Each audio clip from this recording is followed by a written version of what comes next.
کہ غزہ پٹی سے اسرائیل کے مکمل انخلا کی بین الاقوامی ضمانتیں دی جائیں اور یہ یقین دہانی کرائی جائے کہ غزہ کے اندر یا باہر کوئی ٹارگیٹڈ قتل نہیں ہوں گے۔ ذرائع نے مزید بتایا کہ حماس دیگر علاقائی اور عرب فریقوں کے ساتھ بھی رابطے میں ہے، لیکن انہوں نے اس حوالے سے کوئی تفصیلات نہیں بتائیں۔ رپورٹ میں مزید لکھا ہے کہ مذاکرات سے واقف ایک اور ذریعے نے بتایا کہ حماس ٹرمپ کے منصوبے پر اندرونی طور پر منقسم ہے۔ ذرائع کے مطابق اب تک حماس کے اندر دو رائے پائی جاتی ہیں۔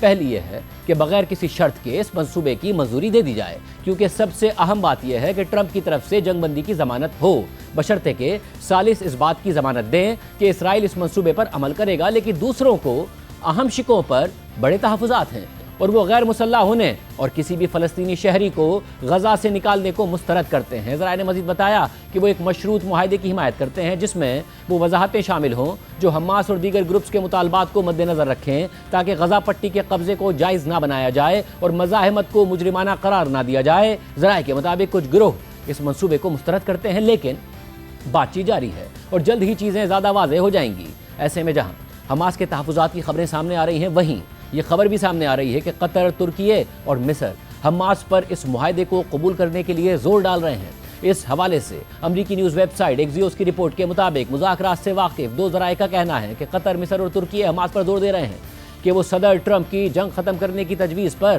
مثبت رد عمل دے۔ اہم بات یہ ہے کہ یہ تینوں ممالک حماس کے ساتھ سب سے قریبی تعلقات رکھنے والے ثالث ہیں اور ان کی بنیادی ذمہ داری ہے کہ وہ حماس، اسرائیل اور امریکہ کے درمیان پیغامات پہنچائیں۔ ان ممالک کے اعلیٰ حکام نے گزشتہ 24 گھنٹوں میں حماس کے رہنماؤں سے 2 بار ملاقات کی ہے۔ صدر ٹرمپ نے منگل کو کہا کہ وہ حماس کو اپنی تجویز پر جواب دینے کے لیے 3 سے 4 دن دے رہے ہیں۔ ٹرمپ نے مزید کہا کہ ہمیں صرف ایک دستخط چاہیے اور اگر وہ دستخط نہ ہوئے تو اس کی قیمت جہنم کی صورت میں چکانی پڑے گی۔ مجھے امید ہے کہ حماس کے رہنما اپنے بھلے کے لیے دستخط کر دیں گے اور کچھ شاندار بنائیں گے۔ خبر کے مطابق امریکی اور اسرائیلی حکام کو توقع ہے کہ حماس کچھ تحفظات کے ساتھ ٹرمپ کی تجویز پر مجموعی طور پر مثبت رد عمل دے گی۔ ایک ذریعے نے بتایا کہ پیر کو جب ٹرمپ دنیا کے سامنے اپنا منصوبہ پیش کر رہے تھے، اس وقت قطری وزیر اعظم محمد بن عبد الرحمن الثانی اور مصری انٹیلیجنس کے سربراہ حسن رشاد دوحہ میں حماس کے رہنماؤں کو یہ منصوبہ پیش کر رہے تھے اور دونوں نے حماس کو اس تجویز کو قبول کرنے پر زور دیا۔ قطری وزیر اعظم نے حماس کے رہنماؤں کو مشورہ دیا کہ یہ سب سے بہترین معاہدہ ہے جو وہ ان کے لیے حاصل کر سکے ہیں اور اس سے بہتر نہیں ملے گا۔ ذرائع نے مزید بتایا کہ قطری وزیر اعظم نے اس بات پر بھی زور دیا کہ ٹرمپ سے ہونے والی بات چیت کی بنیاد پر انہیں پورا یقین ہے کہ امریکی صدر واقعی جنگ ختم کرنے کے لیے سنجیدہ ہیں۔ انہوں نے کہا کہ یہ حماس کے لیے ایک مضبوط ضمانت ہے، جس پر حماس کے رہنماؤں نے قطری وزیر اعظم سے کہا کہ وہ اس تجویز کا نیک نیتی سے جائزہ لیں گے۔ محمد بن عبد الرحمن الثانی اور حسن رشاد نے منگل کو ایک بار پھر دوحہ میں حماس کے رہنماؤں سے ملاقات کی۔ اس بار ترک انٹیلیجنس کے ڈائریکٹر ابراہیم کالن بھی ان کے ساتھ تھے۔ اس ملاقات سے پہلے قطری وزیر اعظم نے الجزیرہ کو بتایا کہ انہیں امید ہے کہ سب لوگ اس منصوبے کو مثبت نظر سے دیکھیں گے اور جنگ ختم کرنے کا موقع ہاتھ سے نہیں جانے دیں گے۔ رپورٹ میں مزید لکھا ہے کہ اگرچہ یہ منصوبہ حماس کو بہت کچھ دیتا ہے جو وہ چاہتی تھی، جیسے کہ 2000 فلسطینی قیدیوں کی رہائی اور انسانی امداد میں بڑا اضافہ، لیکن اس میں کچھ بڑے سمجھوتے بھی شامل ہیں جن میں سے کچھ اسرائیلی وزیر اعظم نیتنیاہو کی درخواست پر شامل کیے گئے ہیں۔ منصوبے میں مرحلہ وار اسرائیلی انخلا اور حماس کے مکمل طور پر ہتھیار ڈالنے کی شرط ہے، جو کہ اب تک اس نے ماننے سے انکار کیا ہے۔ اسرائیل کے غزہ سے انخلا کی شرائط اور وقت کے حوالے سے کچھ تبدیلیوں نے عرب حکام کو سخت ناراض کر دیا ہے اور یہ بات حماس کے لیے قبول کرنا مشکل ہو سکتی ہے۔ قطری وزیر اعظم نے منگل کو کہا کہ ٹرمپ کا منصوبہ ابھی ابتدائی مرحلے میں ہے اور اس میں مزید بہتری کی ضرورت ہے، اور اس بات پر زور دیا کہ اصولوں کو کسی قابل عمل چیز میں بدلنے کے لیے مزید مذاکرات درکار ہیں۔ تاہم ٹرمپ نے منگل کو کہا کہ مزید مذاکرات کے لیے زیادہ گنجائش نہیں ہے۔ امریکی حکام کا کہنا ہے کہ وہ حماس کی وضاحت یا ترامیم سے متعلق مخصوص درخواستوں پر بات کرنے کے لیے تیار ہیں، لیکن وہ پورے منصوبے کو دوبارہ کھول کر اس پر بحث نہیں کریں گے۔ اسی طرح کل ہمارے پروگرام میں نائب وزیر اعظم اور وزیر خارجہ اسحاق ڈار نے بھی کہا تھا کہ 2 عرب ممالک نے یقین دہانی کرائی ہے کہ حماس معاہدہ قبول کرے گی۔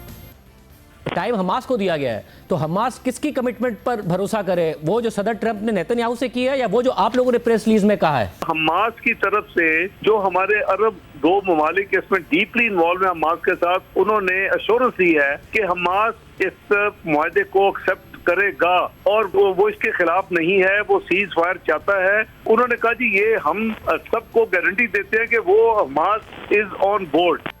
اس کے علاوہ ذرائع کے مطابق قطر، ترکی اور مصر حماس پر معاہدہ قبول کرنے کے لیے زور ڈال رہے ہیں، مگر ساتھ ہی قطر سمیت باقی مسلم ممالک اس منصوبے میں اسرائیلی ایما پر ہونے والی تبدیلیوں پر ناخوش نظر آ رہے ہیں اور بظاہر وہ اس منصوبے کے نکات کی مزید وضاحت مانگ رہے ہیں۔ کل الجزیرہ کو دیے گئے ایک انٹرویو میں قطری وزیر اعظم محمد بن عبد الرحمن الثانی نے کہا کہ صدر ٹرمپ کے منصوبے میں کچھ معاملات ایسے ہیں جن پر وضاحت کی ضرورت ہے اور جو یقینی طور پر بات چیت اور مذاکرات کے متقاضی ہیں۔ جو منصوبہ پیش کیا گیا ہے وہ صرف اصولوں کا ایک مجموعہ ہے اور ظاہر ہے کہ ان اصولوں کی تفصیلات اور ان پر عمل کرنے کے طریقہ کار کے حوالے سے مزید بات چیت درکار۔ We began with observations. ہم نے عرب اور اسلامی فریق کے طور پر آبزرویشنز پیش کی اور ان میں سے کچھ کو مد نظر بھی رکھا گیا۔ مجموعی طور پر اگر ہم بنیادی مقاصد کی بات کریں تو اس منصوبے سے کچھ مقاصد حاصل ہوتے ہیں جیسے جنگ کا خاتمہ، لیکن کچھ امور ایسے ہیں جن پر وضاحت کی ضرورت ہے اور جو یقینی طور پر بات چیت اور مذاکرات مانگتے ہیں۔ مگر آج ہم دیکھ رہے ہیں کہ کیا متبادل موجود ہیں۔ ہماری اصل توجہ اس پر ہے کہ ہم غزہ کے عوام کا تحفظ کیسے کریں۔ کل جو کچھ پیش کیا گیا وہ اصولوں کا ایک مجموعہ تھا اور یقیناً ان اصولوں کی تفصیلات اور ان پر عمل درآمد کے طریقہ کار کے بارے میں مزید بات چیت کی ضرورت ہے۔ جہاں تک دائرہ اختیار یا گنجائش کا تعلق ہے وہ ہمیں ابھی معلوم نہیں، کیونکہ اب تک حماس کے جواب کا علم نہیں ہے۔ منصوبے کی شقوں کے مطابق میرا خیال ہے کہ اس میں یہ بھی کہا گیا ہے کہ حماس اور دیگر دھڑوں کے درمیان اتفاق رائے ضروری ہے۔ اگر ہم صرف منصوبے کی سیاسی شکل پر توجہ دیں گے تو مثالی زبان سامنے نہیں آئے گی، لیکن ہم ایسی راہ تلاش کرنے کی کوشش کرتے ہیں جو خون ریزی روکے، فلسطینیوں کی عزت محفوظ رکھے اور ان کی بے دخلی کو روکے۔ اسی طرح کل ہمارے پروگرام میں نائب وزیر اعظم اور وزیر خارجہ اسحاق ڈار نے بھی کہا تھا کہ صدر ٹرمپ کے منصوبے میں مسلم ممالک کی تمام تجاویز شامل نہیں ہیں۔ 8 ممالک نے اپنے مشترکہ اعلامیے میں اپنا یہ ایجنڈا دہرایا ہے۔ یہ وہی ہے جس پر آپ لوگوں کا کنسنسس ہوا تھا یا نیتن یاہو نے ایسی تبدیلیاں کرائی ہیں؟ کیونکہ وڈرال کی کوئی وہ نہیں ہے، حماس کے اوپر بہت سخت پابندیاں ہیں، اسرائیلی فوج پر کوئی پابندی نہیں ہے۔ یہ وہ نہیں ہے جو ہماری پرپوز امینڈمنٹ ساری کی ساری اس میں نہیں ہے۔ I have to be very frank، یہ جو جوائنٹ اسٹیٹمنٹ ہے اگر آپ کو اس کو پڑھیں گے تو ہم نے جہاں پریزیڈنٹ ٹرمپ کی اس ایفرٹ کو اکنالج کیا ہے، اپریشیٹ کیا ہے، اس کے بعد ہم نے اپنا ایجنڈا بھی دوبارہ ریپیٹ کیا ہے کہ we are committed to these are our goals۔ ذرائع کے مطابق عرب ممالک اس خدشے کا اظہار کر رہے ہیں کہ ٹرمپ انتظامیہ نے نیتن یاہو کے کہنے پر آخری وقتوں میں منصوبے میں بڑی تبدیلیاں کی ہیں اور اس کی تفصیلات بھی سامنے آ گئی ہیں۔ اس حوالے سے ایکزیوس کی ایک اور رپورٹ کے مطابق ذرائع نے بتایا ہے کہ پیر کو صدر ٹرمپ نے غزہ میں امن کا جو منصوبہ پیش کیا اس میں اسرائیلی وزیر اعظم نیتن یاہو کی درخواست پر کی گئی قابل ذکر تبدیلیاں شامل تھیں جن سے مذاکرات میں شامل عرب حکام سخت ناراض ہو گئے ہیں۔ رپورٹ کے مطابق ٹرمپ نے صورتحال کو جس انداز میں پیش کیا پس پردہ حقیقت اس سے کافی مختلف تھی۔ ٹرمپ نے کہا کہ اسرائیل، امریکہ اور اس کے عرب شراکت دار ایک حتمی منصوبے پر متحد ہیں اور حماس کو یا تو اس منصوبے کو منظور کرنا ہوگا یا پھر بربادی کا سامنا کرنا ہوگا۔ ذرائع نے کہا کہ حماس کے رہنماؤں نے قطری وزیر اعظم سے کہا ہے کہ وہ اس تجویز کا نیک نیتی سے جائزہ لیں گے، جبکہ امریکی حکام کا کہنا ہے کہ وہ امید کرتے ہیں کہ اس ہفتے کے آخر تک حماس کا جواب مل جائے گا۔ رپورٹ میں مزید لکھا ہے کہ جو معاہدہ اب حماس کے سامنے ہے وہ اس معاہدے سے نمایاں طور پر مختلف ہے جس پر امریکہ اور عرب اور مسلم ممالک کے ایک گروپ نے پہلے اتفاق کیا تھا اور یہ تبدیلیاں نیتن یاہو کی مداخلت کی وجہ سے ہوئیں۔ اتوار کو امریکہ کے خصوصی نمائندے اسٹیو وٹکاف اور صدر ٹرمپ کے داماد جیرڈ کشنر نے نیتن یاہو اور ان کے قریبی ساتھی رون ڈرمر کے ساتھ 6 گھنٹے طویل ملاقات کی۔ اس دوران نیتن یاہو نے منصوبے کے متن میں کئی ترامیم کرانے میں کامیابی حاصل کی، خاص طور پر اسرائیل کے غزہ سے انخلاء کی شرائط اور وقت کے حوالے سے۔ نئی تجویز میں غزہ سے اسرائیلی فوج کے انخلاء کو حماس کے غیر مسلح ہونے کی پیش رفت سے مشروط کر دیا گیا ہے اور اس پورے عمل پر اسرائیل کو ویٹو کا حق دے دیا گیا ہے، حتیٰ کہ اگر تمام شرائط پوری ہو جائیں اور انخلاء کے 3 مراحل مکمل ہو جائیں تب بھی اسرائیلی افواج غزہ کے اندر ایک سیکیورٹی پیریمیٹر یعنی حفاظتی حصار میں موجود رہیں گی جب تک کہ غزہ کسی نئے دہشت گردی کے خطرے سے مناسب طور پر محفوظ نہ ہو جائے۔ اس کا مطلب یہ ہو سکتا ہے کہ یہ موجودگی غیر معینہ مدت تک جاری رہے۔ باخبر ذرائع کے مطابق سعودی عرب، مصر، اردن اور ترکی کے حکام ان تبدیلیوں پر سخت ناراض تھے، حتیٰ کہ قطریوں نے ان اعتراضات کی وجہ سے پیر کو منصوبے کی تفصیلات جاری نہ کرنے کے لیے ٹرمپ انتظامیہ کو قائل کرنے کی کوشش بھی کی تھی، لیکن امریکہ نے اس کے باوجود اسے جاری کر دیا اور عرب اور مسلم ممالک پر دباؤ ڈالا کہ وہ اس منصوبے کی حمایت کریں۔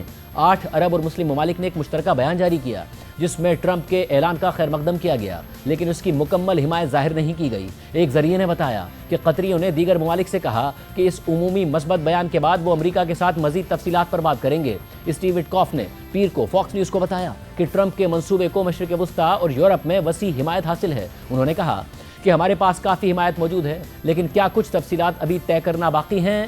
ہاں،